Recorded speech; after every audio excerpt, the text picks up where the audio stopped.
நம்ம கழக தொண்டர்களோட அம்மா வந்து பயணிக்கிறாங்க. பார்ட்டி ஆபீஸ்ல உட்கார்ந்துட்டு அம்மா வந்து பேருக்கு பக்கத்துல வெறும் கோப்பாசான்னு போட்டுக்கிட்டு உட்காரல, வேலை செஞ்சாங்க.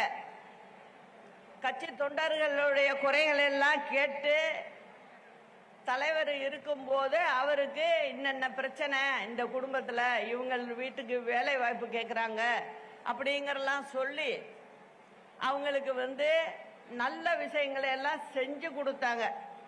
அதனால அந்த தொண்டர்களுக்கு அம்மா மேல ஒரு தனி பிரியம். இது மந்திரியாருங்களுக்கு தெரியல. ஏன்னா அவங்க நம்ம கட்சி ஆபீஸ் பக்கமே வரமாட்டாங்க யாரும். ஏன்னா அம்மாவை அப்பப்போ போய் பார்க்குறப்ப நான் போய் அம்மாவை அழைக்கலாம் போயிருக்கேன். அதனால எனக்கு நல்லாவே தெரியும். அதுக்கப்புறம் தலைவர் மறைஞ்சோன்னு என்ன ஆகுது, நம்ம மந்திரிங்க எஸ்.சி. சோமசுந்தரம், இன்னொரு மந்திரி ஆர்.எம். வீரப்பன், அவங்க தான் சீனியர். ரெண்டு பேருக்கு என்ன ஆசை, யாராவது ஒருத்தங்க அவங்கவுங்க தனியா நினைக்கிறாங்க நம்ம முதலமைச்சர் ஆயிடணும் அப்படின்னு சொல்லி அம்மாவை தவிர்க்கிறாங்க. தலைவர் மறைஞ்சி அங்க வந்து வீட்டு காரியம்லாம் செய்யறாங்க ராஜாஜி ஹால்ல.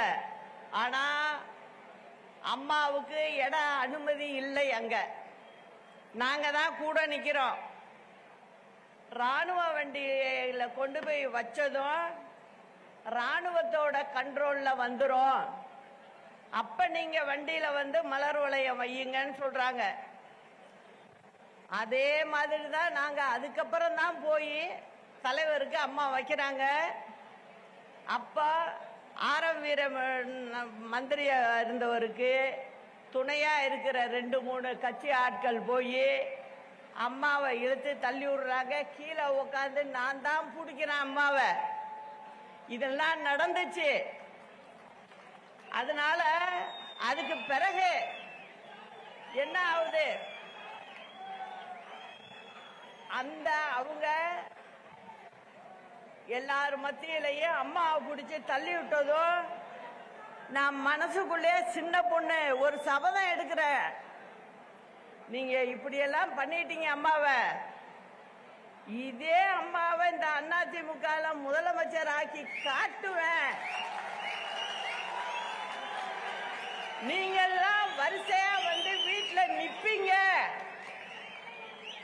அந்த கால வெகு தூரத்துல இல்ல அப்படிங்கறத மனசுக்குள்ள நினைச்சேன். அப்ப நினைச்சிட்டு போலீஸ் கமிஷனர் வந்து சொல்றாரு, இதுக்கு மேல இங்க அம்மாவை நிக்க வச்சுட்டு இருக்காதீங்க, அம்மா உயிருக்கு ஆபத்து, அம்மாவை உடனே வீட்டுக்கு அழைச்சிட்டு போங்கன்றாரு. நாங்கெல்லாம் என் குடும்பத்தை சேர்ந்தவங்க கூட இருந்தாங்க, கட்சி தொண்டர்கள்லாம் இருந்தாங்க. அவங்களெல்லாம் கிட்டையே அனுமதிக்கல, அவங்கெல்லாம் வெகு தூரத்துல நிக்கிறாங்க. நாங்க அம்மாவை அழைச்சிட்டு போயஸ் கார்டை வீட்டுக்கு கொண்டு போனோம். அதுக்கப்புறம் அம்மா சொன்னாங்க, இது வேண்டாம், இந்த அரசியல் எனக்கு வேண்டாம், இவங்கெல்லாம் வந்து என்னை கேவலப்படுத்துறாங்க, நான் தலைவர் வந்து உடல்நிலை சரியில்லை, நீ கூட வந்து உதவியாருன்னு சொன்னாரு, அதுக்காக தான் நான் வந்து இருந்தேன், அதனால இது வேணான்ட்டாங்க. அப்ப நான் சொன்னேன், உங்களை சீண்டிட்டாங்க, அதனால இவங்களை நம்ம சும்மா விடக்கூடாது, ஒரு முறை நாள் நம்ம வந்து காட்டணும் அப்படின்னு சொல்லி குடிவாதம் பண்ணி இருக்க வச்சு, அதுக்கப்புறம் அம்மா வந்து தேர்தல் காலத்துக்கு வராங்க. அப்ப நம்ம கட்சி இப்ப இருக்கிற மாதிரிதான் ரெண்டா பிரியுது, பிரிஞ்சு சேவல் புறா தனித்தனியா நின்னோம். சேவல் 27 தொகுதியில வெற்றி பெற்று முதல் பெண் எதிர்கட்சி தலைவரா அம்மா ஆகுறாங்க தமிழ்நாட்டில். அதன் பிறகுதான் திரும்ப தேர்தல் வருது, எதிர்கொள்றோம். வெற்றி பெற்று 91ல முதல்வர் ஆகிறாங்க. அது மாதிரி அம்மா கிட்டத்தட்ட 15 வருஷம் தமிழ்நாட்டு மக்களுக்காக முதல்வர் ஆகி எண்ணற்ற திட்டங்களை எல்லாம் செஞ்சிருக்காங்க. அதுல கூட இருந்து எல்லா நல்லது கட்டையும் பார்த்தாலும் நான். அதனால இப்ப நான் என்ன சொல்ல வர்றேன் அப்படின்னா, அதே போல ஒரு நிகழ்வு தான் இப்ப நடந்துகிட்டு இருக்கு கட்சியில. அப்போ அம்மாவுக்கு உடம்பு சரியில்லாம போகுது. 2016 தேர்தல் முடிஞ்சு 72 நாள் ஆஸ்பத்திரியில் இருக்கோம். நான் வீட்டுக்கெல்லாம் அழைச்சிட்டு வர்றதுக்கு நல்ல நாள் பார்த்து வச்சிருக்கோம். திடீர்னு யாருமே எதிர்பார்க்காத ஹார்ட் அட்டாக் மாதிரி வந்துருச்சு.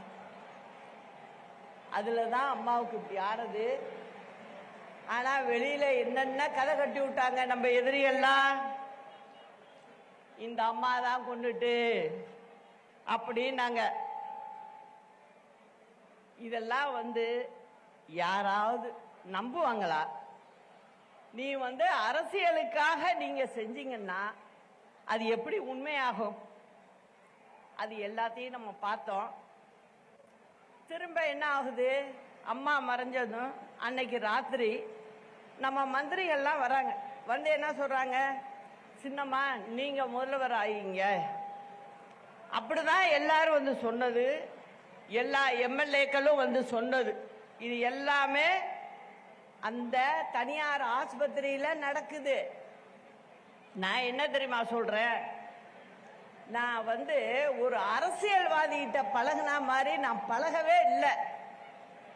என்னோட சொந்த உடன் பிறந்த அக்காவா நினைச்சிட்டேன். அதனால நான் என்ன சொல்றேன், அக்கா இறந்து இப்படி இருக்கு. இப்ப நான் போய் முதலமைச்சரா நான் பதவி வைக்க முடியாது.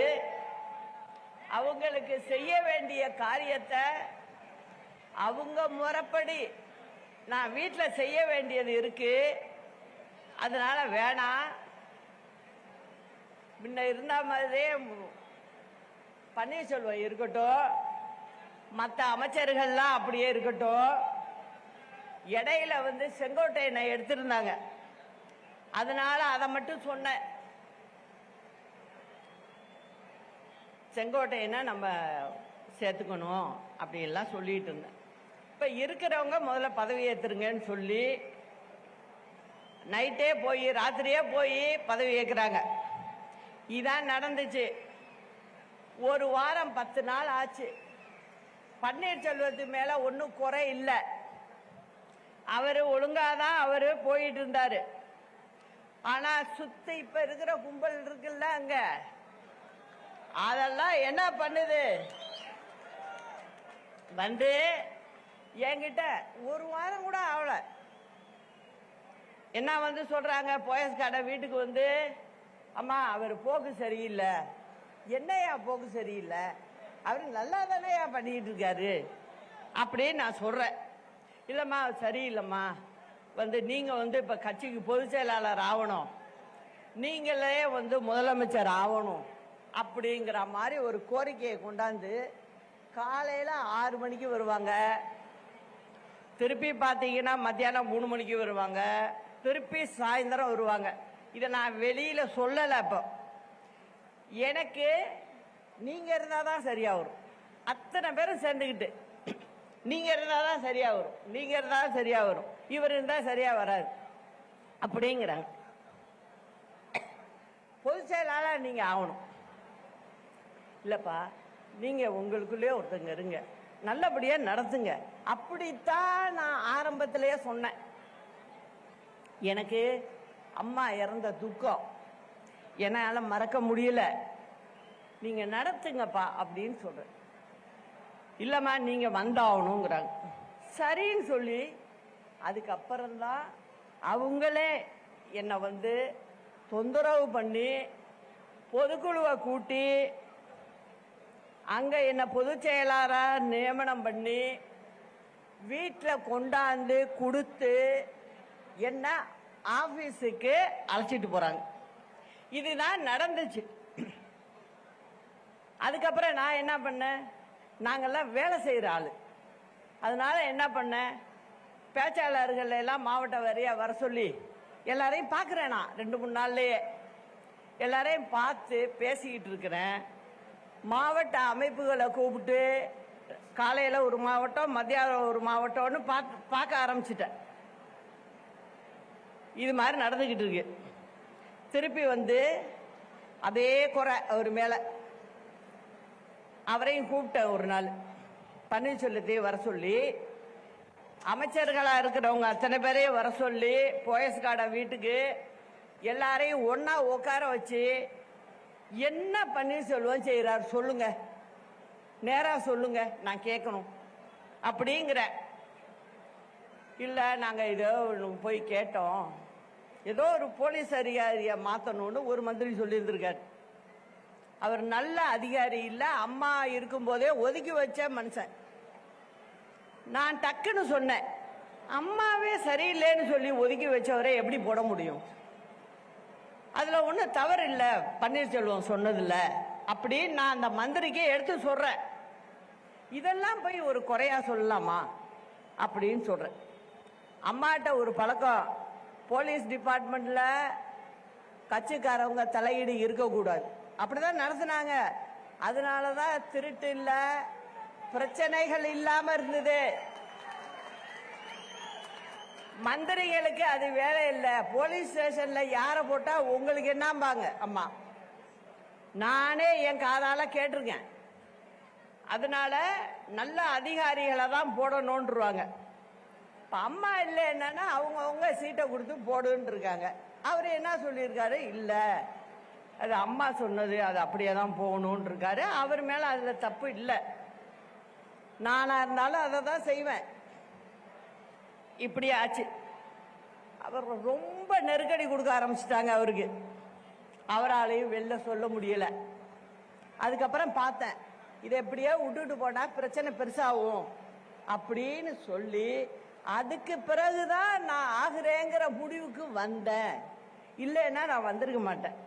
பொதுச் செயலரா இருந்து நான் கச்சா பார்த்துக்கிட்டு இருந்திருப்பேன்.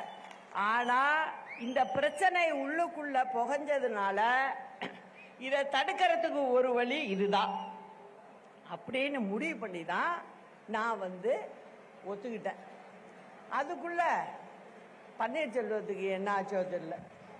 அவருக்கே தெரியும், எல்லாரையும் வச்சு ஒன்னா வச்சுதான் பேசுறேன். என்ன ஆயிடுச்சு, திடீர்னு போய் அம்மா சமாதியில போய் உட்காந்துட்டாரு.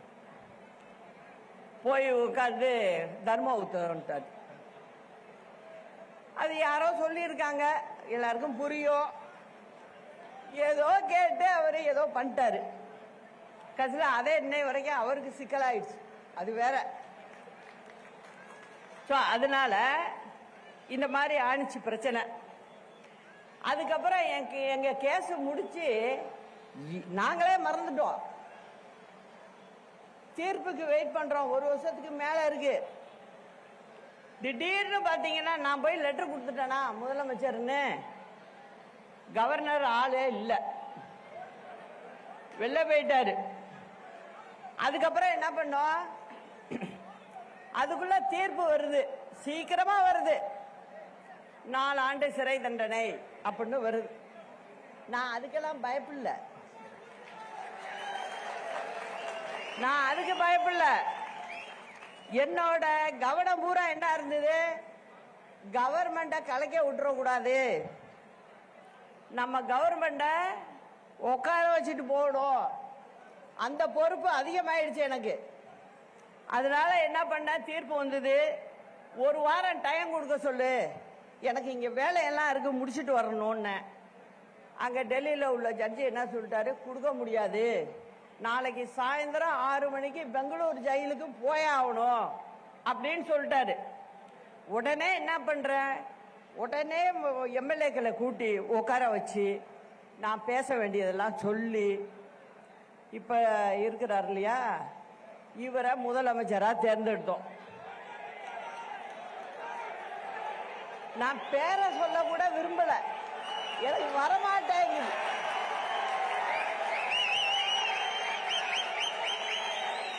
நல்லவங்கன்னா சொல்லுவேன், நல்லவங்க ஒரு சாதாரண ஆளா இருந்தா கூட சொல்லுவேன். இது சொல்ற அளவுக்கு இல்ல, அதனால நான் வாயினால சொல்லல. உங்களுக்கே புரியும் யாருன்னு. சரி, இவரை முதலமைச்சர் ஆக்குவோம் சொல்லிட்டு அந்த தீர்ப்பு காதல கேட்டு 5 நிமிஷத்துக்குள்ள நான் இந்த வேலையை பண்ணேன். அவர் உடனே என்ன சொல்றாரு, அம்மா கவர்னர்கிட்ட லெட்டர் கொடுக்குறப்ப நீங்களே எல்லார்ட்டையும் கையெழுத்து வாங்கி நீங்களே இருந்து கொடுங்கம்மா அப்படிங்கிறாரு. அதனால உட்காந்து அம்மா போட்டோ வச்சு சத்தியம் பண்ண சொல்லி எல்லார்கிட்டையும் கடிதத்தை வாங்கி அதுக்கப்புறம் கொடுத்து நான் கையெழுத்து போட்டு கவர்னருக்கு அனுப்பிச்சு விட்டு மறுநாள் காலைல 11 மணிக்கு பெங்களூருக்கு போனேன். இதுதான் நடந்தது. அப்படியே 2-3 மாசம் போச்சு. அப்ப எல்லாம் இவர் எப்படி என்ன அப்படிங்கறது எனக்கு சரியா தெரியல. அங்க போனதுக்கு அப்புறம் 4-5 மந்திரிங்க வந்தாங்க என்ன பார்க்க. ஒரு 2 மாசத்துக்குள்ள வந்தாங்க. வந்து எல்லாரும் பார்த்துட்டு பேசிட்டு இருந்துட்டு, அம்மா நீங்க வந்து சென்னை ஜெயிலுக்கே நம்ம மாத்திக்கலாம், நீங்க ஏன் பெங்களூர்ல இருக்கணும் அப்படின்னு கேட்டாங்க. அல்ல செங்கோட்டையர் ரொம்ப கேட்டார் அதை. அம்மா இங்க மாத்திக்குவோம், நம்ம செக்ரட்டரி வந்து ஹோம் செக்ரட்டரி லெட்டர் கொடுத்து பெங்களூர் ஹோம் செக்ரட்டரிக்கு கொடுத்தா போறோம், நம்மளுக்கு இங்க டிரான்ஸ்பர் கொடுத்துருவாங்க, அதனால நீங்க நம்ம ஊர் ஜெயிலுக்கு வந்துடலாம். நான் ஏதோ தெய்வாதீனமா எனக்கு கடவுளே சொன்னிச்சு போல இருக்கு, இல்லைன்னா நான் இன்னைக்கு பேசிக்கிட்டு இருப்பேனாங்கிறதே கஷ்டம். அதனால நான் யதார்த்தமா சொன்னேன், இல்ல செங்கோட்டையன் நான் இங்கே இருக்கேன் பெங்களூர்லயே. நான் சொன்ன காரணம் வேற என்னன்னா, நீங்க அரசாங்கத்தை நடத்தணும், திமுகவுக்கு சொல்றதுக்கு இப்ப ஒண்ணுமே இல்லை. இப்ப நான் அங்க வந்தேன்னா நீங்க ஆட்சி பண்ற இடத்துல உள்ள ஜெயில நான் இருக்கும்போது அவங்க என்ன சொல்லுவாங்க, சசிகலாவுக்கு இன்னைக்கு சாப்பாடு கேரியர்ல போடுச்சும்பா. இந்த மாதிரி இன்னைக்கு கொண்டு போய் சொந்தக்காரவங்க போனாங்க, 40 நிமிஷம் தான் பார்க்கணும், அரை நாள் உட்காந்து பார்த்துட்டு வந்தாங்கன்னு சொல்லுவாங்க. இதெல்லாம் நமக்கு தேவையா? வேண்டாம். நீங்க ஆக்கப்பூர்வமான வேலையை பாருங்க. மக்கள் வாக்களிச்சிருக்காங்க, நம்ம வேலையை பார்க்கணும். அதனால வேணாம், நான் இங்கே இருந்துட்டு வந்துடுறேன் அப்படின்னு சொல்லி வேண்டான்னு சொல்லிட்டேன். அப்புறம் பின்னாடி போக போக தான் தெரிஞ்சிச்சு எனக்கு, நம்ம வேண்டான்னு சொன்னதுதான் நல்லது அப்படின்னு நினைக்கிற அளவுக்கு வச்சுட்டாரு. அது போகட்டும். அதுக்கப்புறம் என்ன ஆகுது, கொஞ்ச நாள் பார்த்தீங்கன்னா திடீர்னு ஒரு பொதுக்குழுவே அதுக்கு தானே இருக்கு நீக்கிறதுக்கு. அதனால என்னன்னா உடனே ஒரு பொதுக்குழுவை கூட்டி என்ன நீக்கிறாங்க. நான் ஒரு முதலமைச்சரா உட்கார வச்சுட்டு போயிருக்கேன். அப்ப எப்படியாப்பட்ட ஆளா இருக்கணும்? என்ன நீ வந்து ஒரு பேப்பரை தூக்கி போடுற மாதிரி போட்டா எப்படி இருக்கும்? நான் எப்போதுமே கோபத்தை காட்டுறதே இல்லை, அது தலைவரோட பழக்கம். அது நான் தலைவர்கிட்ட ஒரு 3-4 வருஷம் பேசிட்டு இருந்திருக்கேன். அப்ப சொல்லுவாரு, அவரு சொல்றது ரொம்ப பதிஞ்சு போச்சு அப்போ எனக்கு. அதனால நம்ம எடுத்தோம் கவுத்தோன்னு இருக்க கூடாது, அதனால இதை விட்டு தான் பார்க்கணும் அப்படின்னு சொல்லிட்டு சரி நம்ம பார்த்துக்குவோம் அப்படின்னு சொல்லிட்டு விட்டுட்டேன். ஆனா அதுக்கப்புறம் என்ன ஆச்சு, உள்ளர பார்த்தீங்கன்னா நான் வந்து வெளியில சொல்லலை இது வரைக்கும், என் வீட்டில் உள்ளவங்களுக்கு யாருக்கும் தெரியாது. இன்னைக்கு தான் எனக்கு நடந்தத இந்த பக்கம் உள்ள உங்கள்கிட்ட எல்லார்ட்டையும் சொல்லணும், தமிழ்நாட்டு மக்களுக்கு இது தெரியணும் அப்படிங்கிற முடிவுல தான் இன்னைக்கு தான் நான் வாயை திறந்து இதை சொல்றேன். இதுவரைக்கும் யாருக்குமே தெரியாது என்ன நடந்தது. அங்க உள்ளார பாத்தீங்கன்னா டெய்லியே எனக்கு பிரச்சனை. இவர் இங்க இருந்துகிட்டு அங்க உள்ளவங்களோட பேசிக்கிட்டு ஆபீசருங்களை எல்லாம் கையில போட்டுக்கிட்டு நான் உக்காந்தா தப்பு, அங்க நின்னா தப்பு. இப்படிதான் அந்த ஜெயிலையும் நான் இருந்துட்டு வந்திருக்கேன். அதுக்கப்புறம் என்ன ஆகுது, இடையில என்னுடைய கணவருக்கு உடம்பு சரியில்லை, பார்க்கணும்னு கேட்கிறாரு. அதனால பரவல் கொடுங்க, விடுப்பு கொடுங்க அப்படின்னு சொல்றாங்க. அப்ப அந்த ஆபீசருக்கு நம்ம வக்கீல் போய் லெட்டர் கொடுக்கிறாரு. சாதாரணமா எல்லாருக்கும் கொடுக்கறது 15 நாள் கொடுப்பாங்களாம். அதே போல எனக்கும் 15 நாள் கொடுத்தாங்க. அந்த 15 நாள் கொடுத்துட்டு அந்த அம்மாவை ரெடி ஆகி வர சொல்லுங்க, நீங்க அழைச்சிட்டு போங்க அப்படின்னாங்க. நான் எஸ்பி ஆபீஸ்ல உட்கார்ந்துருக்கேன். அப்ப எஸ்பி கேக்குறாரு, மெட்ராஸ்ல இருந்து பதில் வரல எங்களுக்கு. எனக்கு அந்த ஊர் ஜெயில் தான் பரவல் கொடுக்கணும். அவங்க 15 நாள் கொடுத்துட்டாங்க. ஆனா இங்க இருந்து பதில் வர மாட்டேங்குது. நம்ம உட்கார வச்சுட்டு போன அரசாங்கத்துல இருந்து பதில் வரல. என்ன வருது, கமிஷனர் பேசுறாரு. நான் நேரா உட்கார்ந்துருக்கேன், அந்த எஸ்பி ஆபீஸ்லயே உட்கார்ந்துருக்கேன். அவர் போன்ல ஸ்பீக்கர் போனை ஆன் பண்றாரு, எனக்கு காதுல உழுவணும்னு. ஏன்னா அந்த மனுஷனுக்கு தர்ம சங்கடம் ஆகுது. அவரே என்ன நீங்களும் கேளுங்க என்ன சொல்றாங்கன்னு. எஸ்பி அங்க கமிஷனர் மெட்ராஸ்ல இருந்து என்ன சொல்றாரு, சார் 15 நாளுக்கு எல்லாம் கொடுக்க முடியாது, நாங்க இங்க போலீஸ் இது பர்மிஷன் கொடுக்கணும். 15 நாள் கொடுக்க முடியாது, 5 நாள் தான் கொடுக்க முடியும்.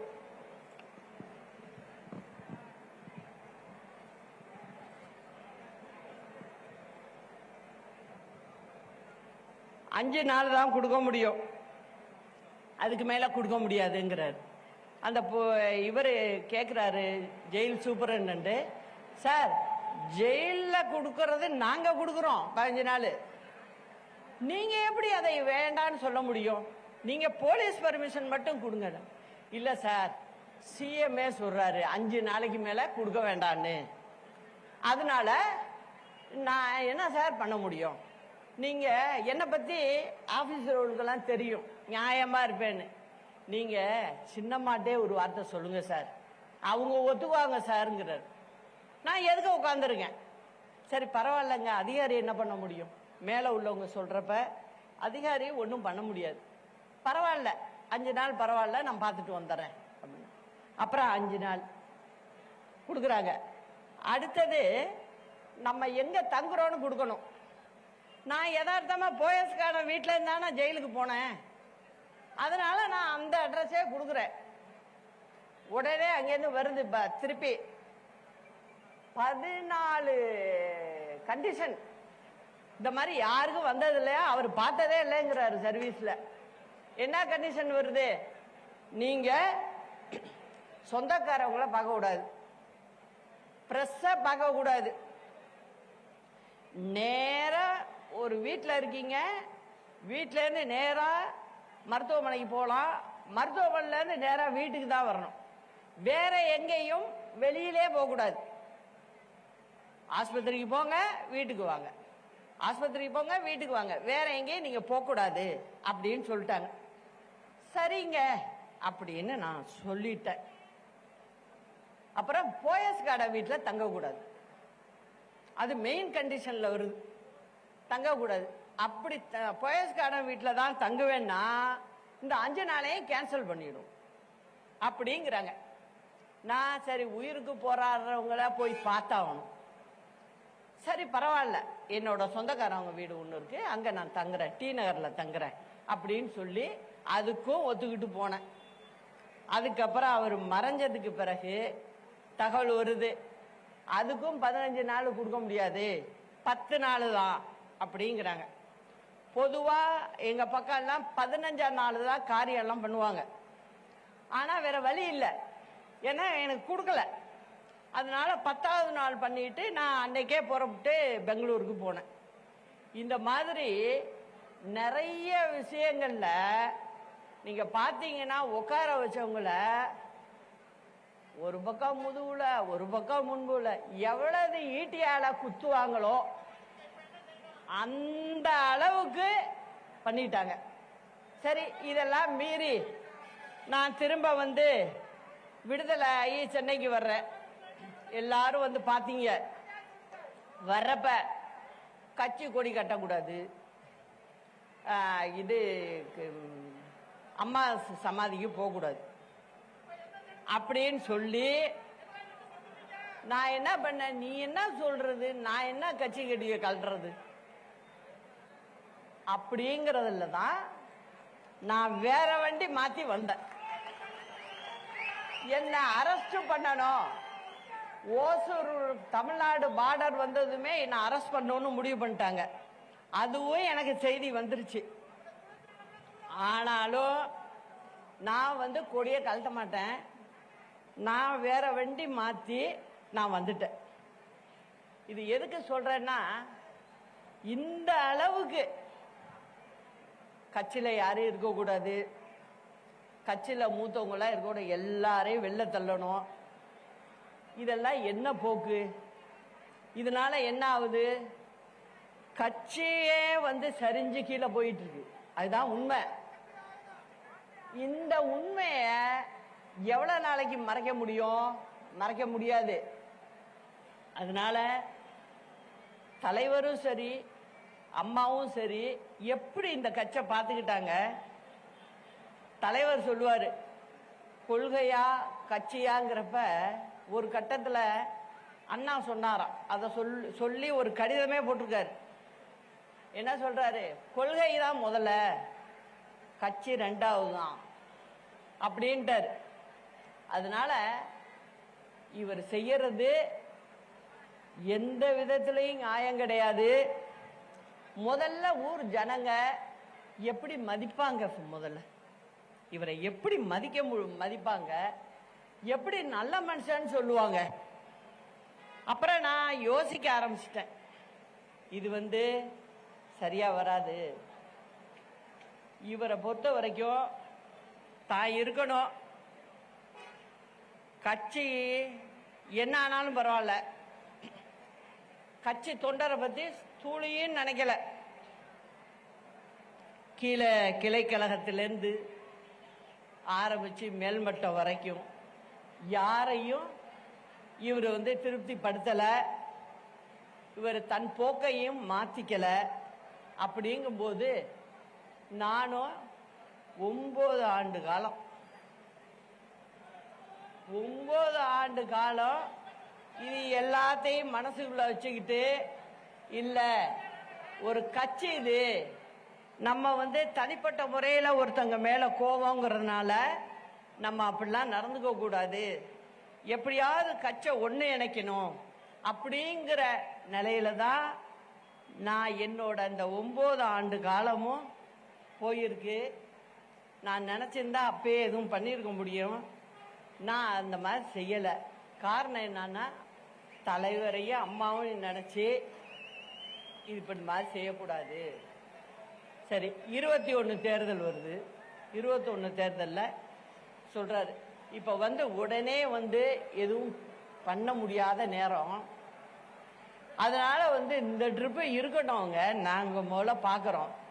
சரி, ரைட்டு, அதுக்கும் சரி, நீங்க பாருங்க, ஜெயிங்க, நல்லதுதான் அப்படின்னு சொன்னேன்.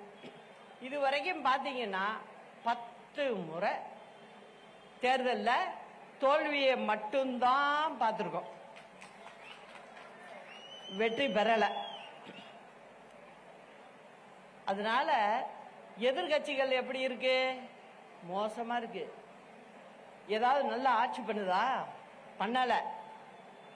ஆனா தமிழ்நாட்டு மக்கள் வந்து நம்மளுக்கு கொடுக்கிற ஆதரவை என்னைக்கு அவங்க மனசுல இருந்து எடுக்கல. ஆள் சரியில்லை, அப்ப அவங்க வேற மாதிரி நினைக்கிறாங்க. இன்னும் திருந்தலையே அப்படிங்கிற நினைப்புக்கு போறாங்க. இப்ப அம்மா இருந்தாங்க, அம்மாவை எத்தனை முறை 13 கேஸ் போட்டாங்க. 13 கேஸில் 12 கேஸில் நாங்கள் விடுதலை ஆனோம். இந்த ஒரு கேஸு தான் கடைசியில் இருந்தது. அந்த கேஸையும் நாங்கள் சாதாரணமான கேஸ் தான் அது. இதில் இப்படிலாம் ஆகிறதுக்கே வாய்ப்பே இல்லை. இதில் கருணாநிதி என்ன பண்ணார்? அப்பவே ரொம்ப சூட்சமமா பண்ணார். அரசாங்க பதவியில் இல்லாத என்னையும் அதில் சேர்த்து இவ தான் கூட இருந்துக்கிட்டு எல்லாம் பண்ணிக்கிட்டு இருக்கா, அதனால இவளையும் இந்த கேஸ்ல சேர்த்துடணும்னு தான் 96ல சேர்த்தது. அதுதான் இப்படி நடந்தது. ஆனா ஒன்னு சொல்ற, சட்டமோ அதிகாரமோ கொடுக்கிற தீர்ப்பை விட மக்கள் கொடுக்கிற தீர்ப்பு தான் மகத்தானது. அத தமிழ்நாட்டு மக்கள் அம்மாவுக்கு தொடர்ந்து கொடுத்துருக்காங்க. நீ என்னதான் நீ அம்மா மேல தண்டனைன்னு சொன்னாலும் திருப்பி வெற்றி பெற்று திருப்பி ஜெயிக்கிறாங்க அம்மா. அதனால தமிழ்நாட்டு மக்கள் மேல எனக்கு ரொம்ப நம்பிக்கை இருக்கு. அதனால அவங்க என்னைக்கும் நம்மளை விடமாட்டாங்க. அதனால நான் இப்போ இந்த மண்டையில தான் அந்த முடிவை எடுக்கணும் அப்படிங்கிறதுக்காக என் மனசுல உள்ளதெல்லாம் உங்களுக்கு சொல்லிட்டேன், எல்லாத்தையும் சொல்லிட்டேன் உங்கள்கிட்ட. இப்ப என்ன நினைக்கிறேன், இந்த சமயத்துல நான்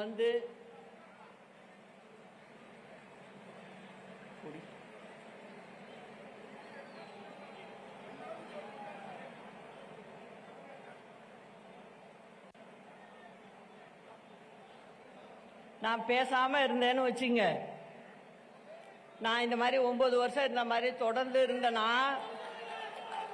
புரட்சி தலைவி அம்மாவுடைய வழிவந்த கழக தொண்டர்களுக்கும் தமிழ்நாட்டு மக்களுக்கும் நான் செய்கின்ற பெரிய துரோகம் ஆயிடும். அதனால என்னை பொறுத்த வரைக்கும் ஒரு தீர்க்கமான முடிவு எடுத்திருக்கேன். தமிழகத்திற்காக, தமிழகத்தில் உள்ள மக்களுக்காக, நம் கழக தொண்டர்களுக்காக புதிய களத்தை காணப்போகிறோம். ஒரு புதிய கட்சியை ஆரம்பிக்க போகிறோம். இது ஒரு திராவிட கட்சியாக பேரறிஞர் அண்ணா, புரட்சி தலைவர் எம்ஜிஆர், புரட்சி தலைவி அம்மா ஆகியோரின் வழியில் ஏழை எளிய சாமானிய மக்களுக்கான ஒரு கட்சியாக, எதிரிகளையும் துரோகிகளையும் வேறறுக்கின்ற ஒரு கட்சியாக இது செயல்படும். நமது கட்சியின் கொடியை இங்கே அறிமுகப்படுத்துவதில் மிகவும் மகிழ்ச்சி அடைகிறேன். இது கருப்பு, வெள்ளை, சிவப்பு வண்ணத்தில் பேரறிஞர் அண்ணா, புரட்சி தலைவர் எம்ஜிஆர், புரட்சி தலைவி அம்மா ஆகியோரின் உருவத்தை தாங்கி நிற்கின்ற ஒரு கொடியாக பட்டொளி வீசி பறக்கும். கட்சியின் பெயரை மட்டும் விரைவில் அறிவிக்கிறேன். இதில் எந்தவித மாற்று கருத்துக்கும் இடமில்லை என்பதை அனைவருக்கும் உறுதியோடு தெரிவித்துக் கொள்கிறேன். களம் காண்போம், நம் இருவரும் தலைவர்களின் பொற்கால ஆட்சியை அமைப்போம்.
எங்கள் நெஞ்சின் தூய்மை, மக்களிடம் கொண்ட நம்பிக்கை, அமைதியின் உறுதி. சிவப்பு எங்கள் ரத்தத்தின் சாட்சி, தியாகத்தின் வரலாறு, புரட்சியின் குரல். மக்களால் நான், மக்களுக்காகவே நான். உங்களால் நான், உங்களுக்காகவே நான்.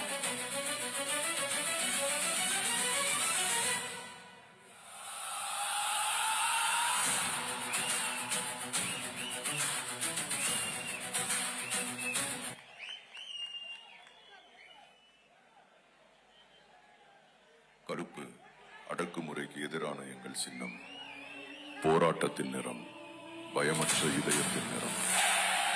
வெள்ளை எங்கள் நெஞ்சின் தூய்மை, மக்களிடம் கொண்ட நம்பிக்கை, அமைதியின் உறுதி.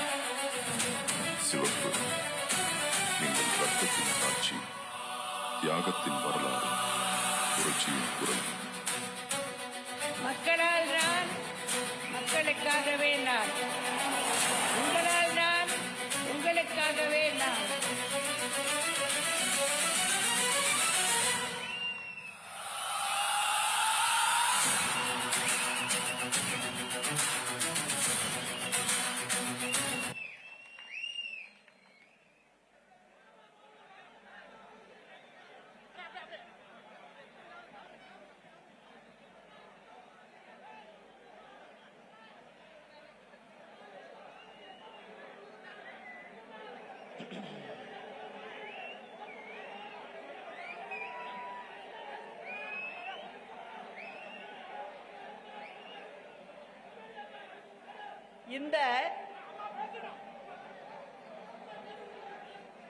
இந்த கொடியை இங்கே அறிமுகப்படுத்தியதில் எனக்கு பெரும் மகிழ்ச்சி. தெற்கு சீமையே வீரத்தின் அடையாளம்தான். இந்த பெருமைக்குரிய மண்ணில் எனது முடிவை அறிவித்ததில் நான் மிகவும் மகிழ்ச்சி அடைகிறேன். ஜாதி மத பேதமற்ற தலைவர்கள் வாழ்ந்த இடம்.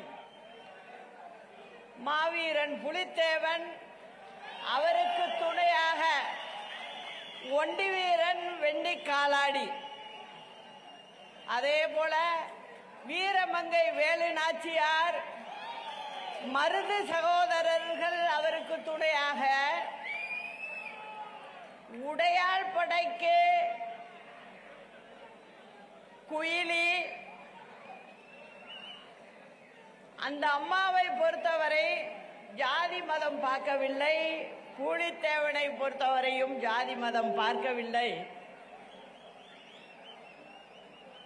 வீரமங்கை வேலு நாச்சியார் 8 வருடம் காத்திருந்து வெள்ளையனை, அதே போல வீரபாண்டிய கட்டபொம்மன் வெள்ளையனை வெளியேற்ற அவர் பட்ட பாடு. இங்கேயும் ஜாதி மதம் வரவில்லை. அதே போல வ.உ. சிதம்பரனார், அவரும் தெற்கு சீமைக்கு சொந்தக்காரர். அவரை பொறுத்தவரை வெள்ளையனால் மட்டும்தான் கப்பல் ஓட்ட முடியுமா, நானும் வியாபாரம் செய்து காட்டுகிறேன் செய்து காட்டியவர். அவர் வழி தொட்டு வந்தவர்கள் பசும்பொன் ஐயா அவர்கள், பெருந்தலைவர் காமராஜர் அவர்கள். இவர்களெல்லாம் வந்த மண் இது என்பதால் வீரத்தின் அடையாளமாக இந்த இடத்தில் சொல்வதுதான் சரியாக இருக்கும் என்று இந்த இடத்தை தேர்வு செய்தேன். தலைவர் சொன்னாரு, என்றும் நல்லவர்க்கு வாழ்வு வரும் நாளை, இது அறிஞர் அண்ணா எழுதி வைத்த ஓலை என்ற புரட்சி தலைவரின் பாடல் வரிகளுக்கேற்ப நாளை நமதே வெற்றி நிச்சயம். அண்ணா நாமம் வாழ்க, புரட்சி தலைவர் நாமம் வாழ்க, புரட்சி தலைவி அம்மா நாமம் வாழ்க. நன்றி, வணக்கம்.